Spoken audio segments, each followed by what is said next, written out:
Olá, boa noite. Ele diz que a medicina mudou muito e não foi só na questão do avanço, não. O médico de hoje parece estar mais preocupado com a questão financeira, apesar de ter o dever de socorrer quem precisa. Para os 6 filhos e 19 netos, ele é um exemplo. São 50 anos de exercício da medicina e muitas histórias para contar. Algumas foram parar no livro Um Médico em Apuros e ele acaba de escrever mais um que ainda não foi lançado. Aqui entre nós está o médico Irã Domingues Pisolati Alves. Olá, seja bem-vindo. Muito obrigada por aceitar o convite de participar do programa. O prazer é meu, Fabiola. Queria que o senhor começasse contando para a gente o que fez o senhor escolher a medicina? Olha, quando pequeno, eu tive uma dor de barriga. E meu pai chamou um médico da localidade e me aplicou uma injeção e me aliviou a dor por completo. Isso que idade o senhor tinha? Eu tinha 9 anos de idade, 1939. Aquela situação me maravilhou de tal maneira, ali nasceu o ideal de estudar medicina. E com o correr do tempo, já com 11 anos, eu já estava trabalhando numa farmácia, aprendendo a fazer injeção. Eu tinha uma letra muito bonita.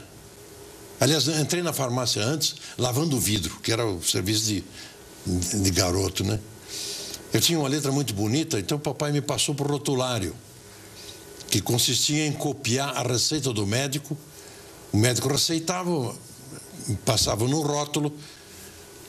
Com 12, 13 anos, eu já fui passado por laboratório. Então, eu preparava a medicação que era receitada. E ali eu terminei o grupo escolar, fiz o ginásio. Houve um problema tive que sair por um determinado problema. Mas em 1948 terminei o ginásio. Nessa época eu já tinha lido dezenas de livros sobre medicina.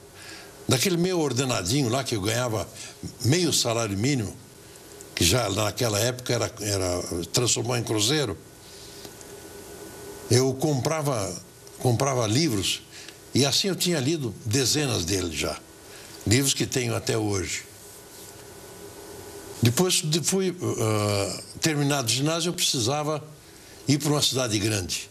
E isso tudo foi onde? Isso em Joaçaba. Lá em Santa Catarina. Em Joaçaba, Santa Catarina.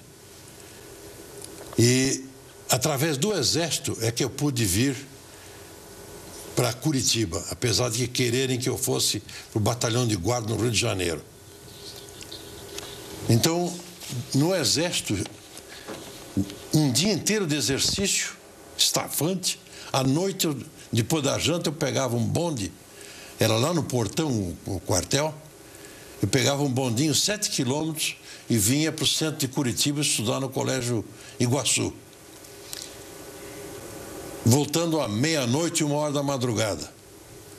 5h da manhã, uma corneta miserável, acordando a gente para mais um dia. E assim eu fiz o Exército, onde fiz também o curso de cabo e o curso de sargento, que passei com o primeiro lugar nos dois. Uma, porque eu era um dos poucos que tinha ginásio naquela época. E outra, que como soldado eu ganhava 80 mil reais, aliás, 80 cruzeiros. E como cabo eu passei a ganhar 800 cruzeiros. Estava lavando e ganhando dinheiro. Que diferença. Então, eu botava no banco, o antigo Banco Inco. E o senhor morava aqui com quem? Com a família? Não, sozinho? Quando vim para o Exército... Ah, o senhor ficava no quartel? Morava no quartel. Uhum. Morava no quartel mesmo. Uhum. Depois que saí do Exército, então fui morar numa pensão. Ali na Travessa, hoje Tobias de Macedo, chamava-se, na época, Travessa Marumbi.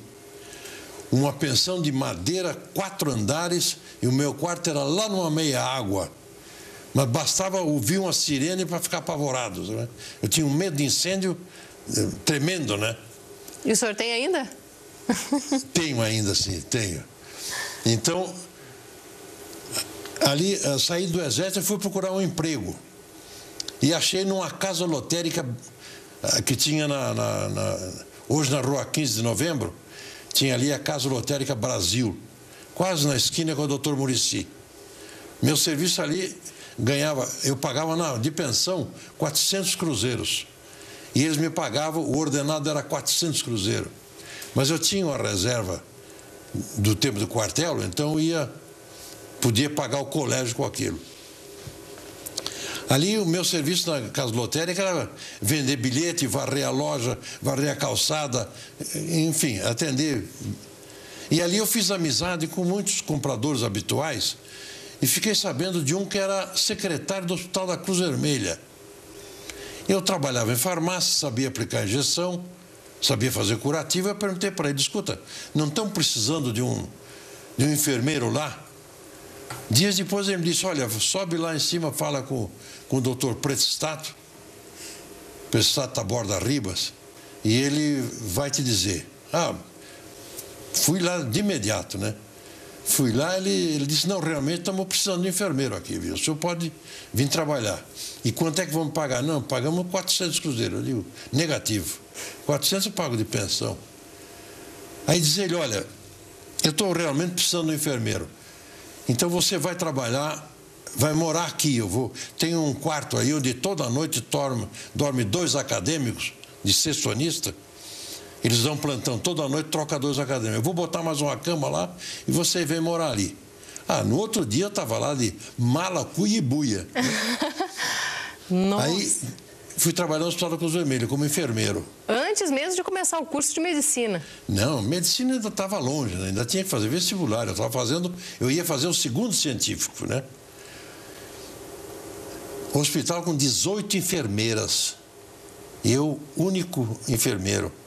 E novinho, né? Que situação, viu, né?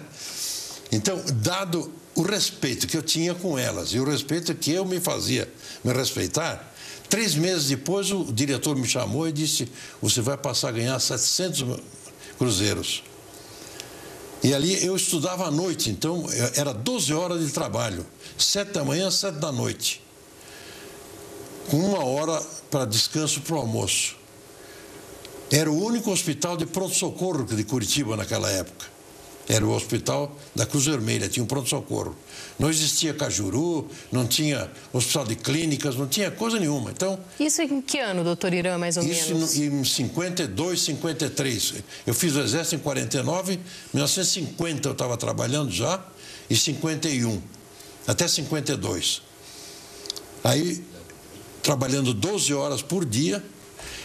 O meu serviço era com uma enfermaria de 18 enfermeiros, 18 eram indigentes, 18 homens e mais 6 quartos de segunda homens, mais uma enfermaria de 18 mulheres, tudo indigente.